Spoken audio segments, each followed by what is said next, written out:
Welcome back to Chapter by Chapter Classics, the short-form classic literature podcast, where each episode walks you through a few chapters of a great book. In this season, we're exploring Wuthering Heights by Emily Brontë, using the public domain Project Gutenberg edition, so you can easily read along. Today's episode is a spoiler-light overview of the story, the strange house on the moors, the complicated bond between Heathcliff and Catherine, and the themes of love, revenge, class, and haunting memory that will unpack chapter by chapter. Welcome to this special deep dive tailored specifically for the Chapter by Chapter Classics series. So, our mission today is to, really unpack the Project Gutenberg text, specifically ebook number 768 of Emily Brontë's 1847 masterpiece, Wuthering Heights. Right, which is just such an incredible book. Oh, it completely is. But to really get into it, we kind of have to ask you to just throw out everything you think you know about, like, polite Victorian literature. Oh, absolutely. Because, yes. We aren't going to some genteel tea party where people are, stressing over subtle social slights.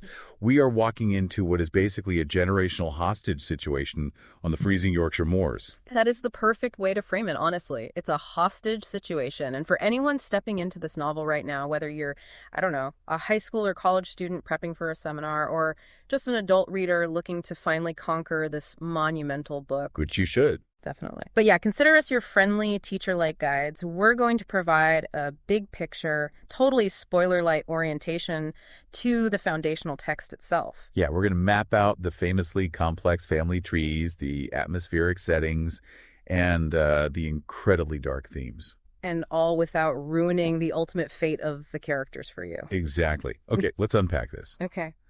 Because to even understand how we get the story of Wuthering Heights, we have to look at how we, the reader, actually enter the text. Yeah.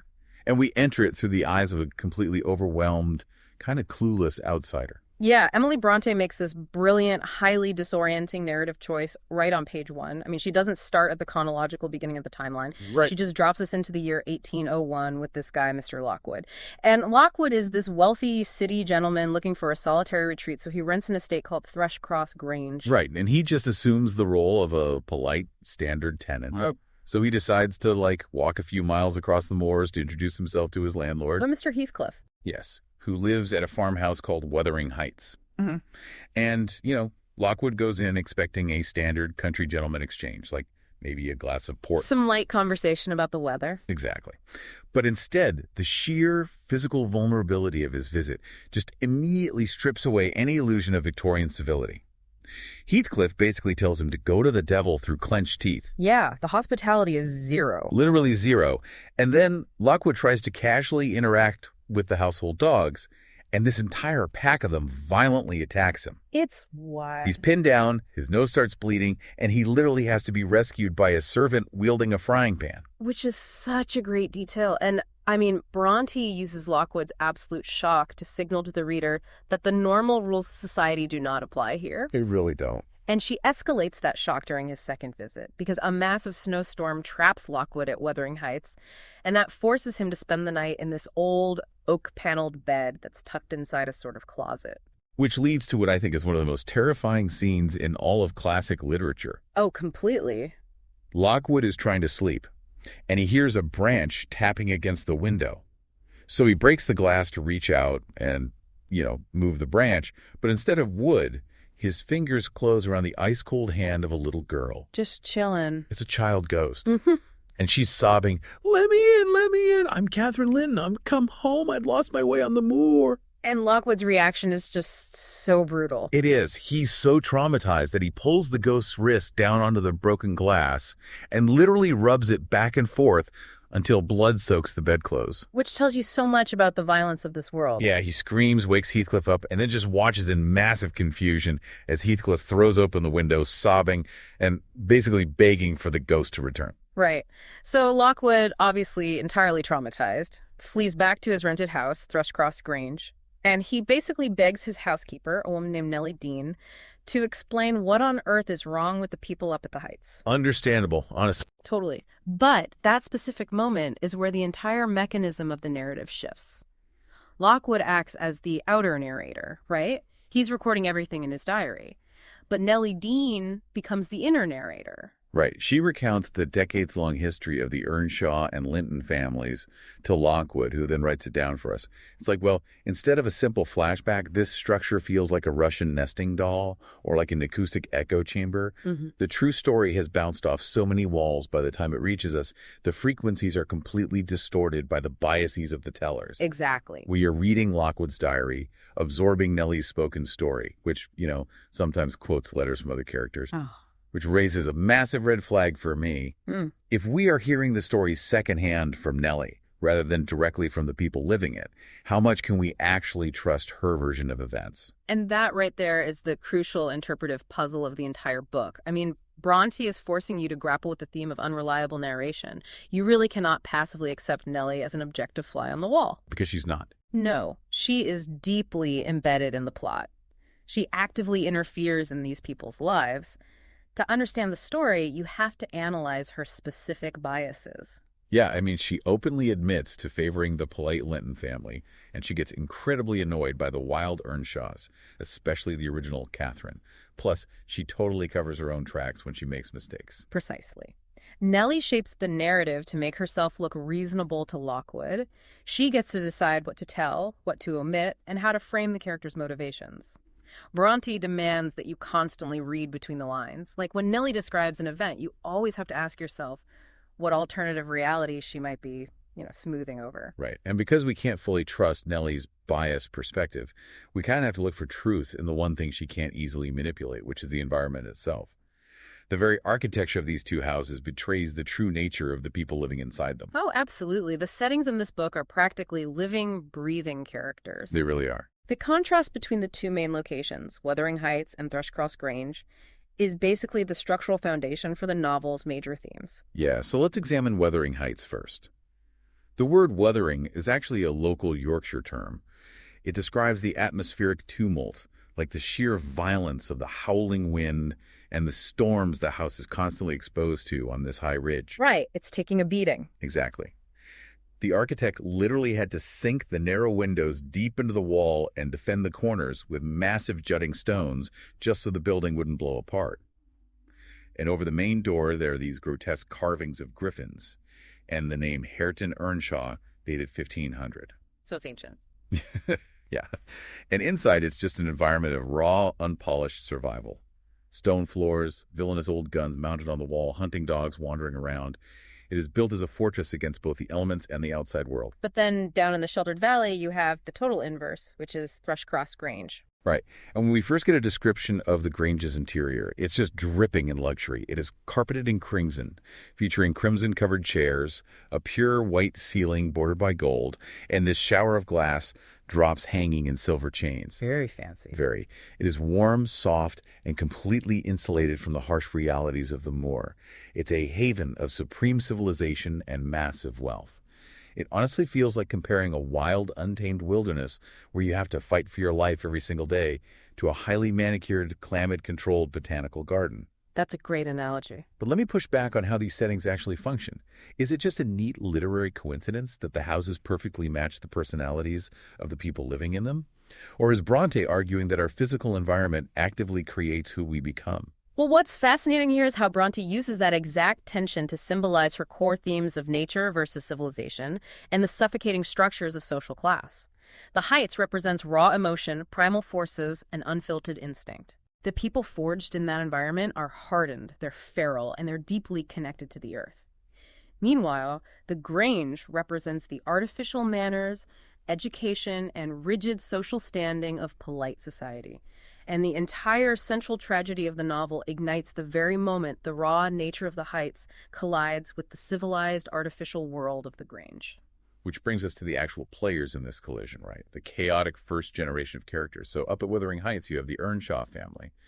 There is an older brother named Hindley, a fiercely independent sister named Catherine Earnshaw, and this orphan boy named Heathcliff. And Heathcliff's arrival is really the inciting incident of the past timeline. The father, old Mr. Earnshaw, goes on a walking trip to Liverpool and returns carrying this starving, homeless, dark-haired child. Which is wild in itself. Right. He essentially just forces Heathcliff into the family dynamic, demanding the children accept him. And Hindley, the biological heir, just instantly despises Heathcliff. He views him as a usurper and relentlessly subjects him to physical and emotional abuse. But Catherine is completely different. Very different. Catherine and Heathcliff form this intense, almost feral childhood bond. They're utterly inseparable, just roaming the wild moors together as a singular entity and rejecting all authority. But down at Thrushcross Grange, entirely ignorant of all this wildness, are the Linton siblings, Edgar and Isabella. They are pampered, heavily supervised, extremely polite children who literally cry over who gets to hold a pet dog. Seriously. They are completely unprepared for the reality of someone like Heathcliff. And the pivotal mechanism of the plot kicks in when Catherine and Heathcliff sneak down to spy on the Grange just to see how the rich kids live. But they get caught, and Linton's bulldog violently bites Catherine's ankle. Which is quite the welcome. Right. And because she is bleeding and injured, the Lintons take her inside to nurse her.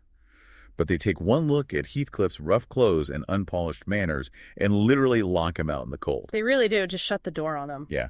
And Catherine ends up trapped at the Grange recovering for 5 whole weeks. And those 5 weeks act as an infection of civilization. The Lintons wash her, they dress her in fine silk clothes, they flatter her, and they teach her Victorian manners. She goes in wild and comes out polished. Exactly. She enters the house as a wild child of the earth and returns to Wuthering Heights functioning as a quote-unquote proper lady. And here is where she makes the choice that dooms absolutely everyone. She decides she is going to marry the wealthy, polite Edgar Linton. She sits in the kitchen at Wuthering Heights and delivers one of the most famous monologues in all of English literature to Nelly Dean. It's so good. She openly admits she has no business marrying Edgar, but she is going to do it anyway for the social standing and the money. And in the very next breath, she declares her absolute, eternal, metaphysical bond with Heathcliff. She famously says, "Whatever our souls are made of, his and mine are the same, and Linton's is as different as a moonbeam from lightning or frost from fire." She looks Nelly in the eye and literally says, "I am Heathcliff." I mean, chills every time. Here's where it gets really interesting, though, because on the surface, this feels like an exaggerated head versus heart dilemma. She loves Heathcliff's soul, but she wants Edgar's money. She even tells Nelly that she plans to use Edgar's money to help Heathcliff rise up in the world. Which is quite the plan. Right. So I have to ask, is Catherine actually naive enough to think that plan would work? Or is she just lying to herself to justify her own desperate desire for social status? Well, if we connect this to the bigger picture, we see Brontë masterfully analyzing the intersection of obsessive love, class, and 19th century property laws.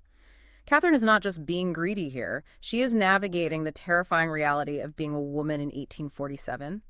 She legally cannot inherit property. Heathcliff has no name, he has no money, and he has 0 prospects.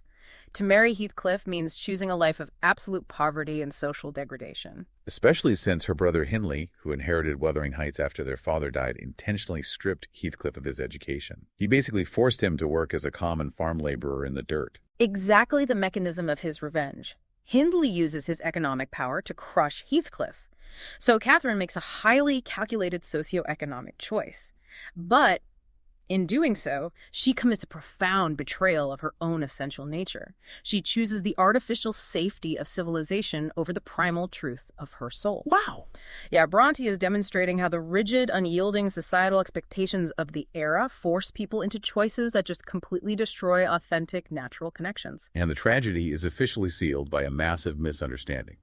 Because Heathcliff secretly overhears the first part of Catherine's kitchen speech, where she says it would physically degrade her to marry him. But he slips out before he hears her declared that their souls are identical. Talk about bad timing. The worst. Believing he's entirely rejected, he just runs away into a violent thunderstorm. And Catherine's betrayal doesn't just end a turbulent romance. It unleashes a destructive force that sweeps up everyone in its path. It carries the trauma into a brand new generation. Which brings us directly to the cycle of revenge. Heathcliff disappears for 3 years, and when he mysteriously returns, he has acquired massive wealth and the polished outward appearance of a gentleman.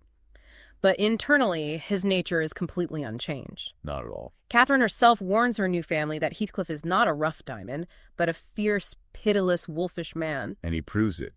He comes back to the moors and initiates what is basically an administrative and psychological terror campaign. He targets Hindley, his childhood abuser, who has devolved into a grieving, gambling alcoholic after the death of his wife. Right. Heathcliff moves into Wuthering Heights, feeds Hindley's gambling addiction with endless loans, and then systematically manipulates the debts to win ownership of the entire estate right out from under him. And Heathcliff's revenge against Edgar Linton for daring to marry Catherine is equally calculated. He weaponizes the very system that previously rejected him. Edgar's sister, Isabella Linton, becomes foolishly infatuated with Heathcliff's brooding, romantic exterior, completely misreading who he actually is. Heathcliff elopes with Isabella purely to inflict pain. He openly despises her. I mean, he tells Nelly that Isabella is nothing but a tool to him. It's so dark. He uses the marriage laws of the time, where a woman's property legally becomes her husband's, Cara, to mentally torture Edgar and position himself to steal the Linton fortune. This is the ultimate subversion of the social class system Catherine chose over him. And it creates a devastating fallout for the second generation who inherit all this psychological wreckage. Right. And without detailing the final chapters and giving away the ending, we have to look at the three children who suffer the consequences of their parents' choices. First, there is young Catherine, the daughter of Edgar, and the original Catherine, who grows up incredibly sheltered in the golden cage of Thrushcross Grange. Yeah. Then there is Hareton Earnshaw, the son of Hindley. Wait, that's the boy whose name is carved over the door from the year 1500. Exactly. Heathcliff legally takes over Wuthering Heights and deliberately raises young Hareton in total ignorance. He denies him an education. He treats him like an unpaid servant, basically inflicting the exact same degradation on Hareton that Hindley had inflicted on Heathcliff. It's an exact mirror. It is. Yeah. And finally, there is Linton Heathcliff, the sickly, terrified son produced by Heathcliff and Isabella's disastrous marriage. Heathcliff does not view these children as human beings. They're purely assets to him. He actively manipulates the younger generation in an agonizingly long game, orchestrating forced marriages and hostage situations to seize total control of both estates and just complete his revenge against both bloodlines. He really does. But I have to push back on something here, looking at all these facts. Heathcliff intentionally ruins his abuser's son by denying him literacy. He marries a woman he hates just to mentally torture her brother. He literally kidnaps people and forces teenagers into marriage to steal their inheritance. How on earth did Heathcliff ever get the reputation in modern pop culture of being this tragic, swooning romantic hero instead of just a straight-up, irredeemable villain? Well, this raises an important question about how audiences digest trauma in literature. Modern adaptations frequently soften Heathcliff, right? They strip away his monstrous acts to focus solely on his passionate yearning for Catherine. Yeah, they romanticize it. Exactly. But Bronte's actual text is infinitely darker and more complex. The novel is a profound exploration of family trauma and cyclical abuse. Heathcliff is entirely driven by the severe, inescapable pain of his childhood degradation and his ultimate rejection by the only person he ever loved. So he takes the trauma he survived and weaponizes it against the innocent. Precisely. Brontë is exploring a terrifying psychological reality. Like, what happens when a victim of severe systemic abuse finally gains power? She intentionally blurs the lines between victim and monster. As a reader, you completely understand why Heathcliff is the way he is. You see the mechanism of his pain. Right, you get it. But you are also utterly horrified by the administrative cruelty of what he does. The abuse he suffered is passed down like an inheritance to the next generation, creating a cycle that seems completely impossible to break. Which makes for an incredibly gripping, albeit deeply unsettling read. I mean, you are basically watching an emotional train wreck in slow motion, stretching across decades. Truly. So we've covered a massive amount of ground today. We've oriented you to the wild, freezing Yorkshire moors and the gilded halls of the Grange. You now know the tangled branches of the Earnshaw and Linton family trees, and you hopefully understand the heavy themes of class, inheritance, and cyclical revenge that drive the machinery of this plot. And most importantly, you are fully prepped to dive into Bronte's text itself. You can now discover the ultimate fate of that second generation on your own. Will young Catherine, Hareton, and Linton Heathcliff inevitably repeat the fatal mistakes of their parents? Or will they find a way to break the curse of their deeply traumatized bloodlines? So what does this all mean? We've seen how the environment shapes these characters, how rigid societal rules destroy natural bonds, and how trauma echoes loudly through generations. But there's one final lingering thought we want to leave you with before you open the book, and it's actually about the author herself. Yeah, Emily Brontë wrote this sprawling, violent, passionate masterpiece while living a deeply isolated life. I mean, she lived in a remote parsonage on the edge of the moors, rarely leaving her incredibly tight-knit, brilliant, but troubled family circle. Which forces us to look at the isolated ecosystem of Wuthering Heights in a completely different light. Brontë created a world where these two houses are entirely cut off from the rest of society. Right, they're on an island, essentially. The characters have no outside friends, they have no healthy external influences, and nowhere to escape when things turn toxic. They literally only have each other to obsess over, just endlessly bouncing their own trauma back and forth. It basically functions like a closed terrarium of psychological damage. Exactly. So as you read, ask yourself, is Brontë just writing a gripping Gothic romance? Or is she writing a profound warning about the dangers of extreme isolation? Are the destructive, obsessive loops of the Earnshaws and Lintons a reflection of what happens when human beings are trapped in a psychological echo chamber with no outside air to breathe? It's a great question to keep in mind. It really is. When you look at the window of your own home, well, maybe you'll have your answer. Enjoy the deep dive into the text. That's our big picture introduction to Wuthering Heights. The moors, the two houses, the layered narrators, and the emotional storm surrounding Heathcliff and Catherine. In the next episode, we'll begin with chapters 1 through 4, where Mr. Lockwood visits Wuthering Heights, meets a deeply unsettling household, and begins to hear the history behind what he has seen. If you'd like to read along, you'll find the link to the same Project Gutenberg edition we're using in the show notes. Thanks for listening to Chapter by Chapter Classics.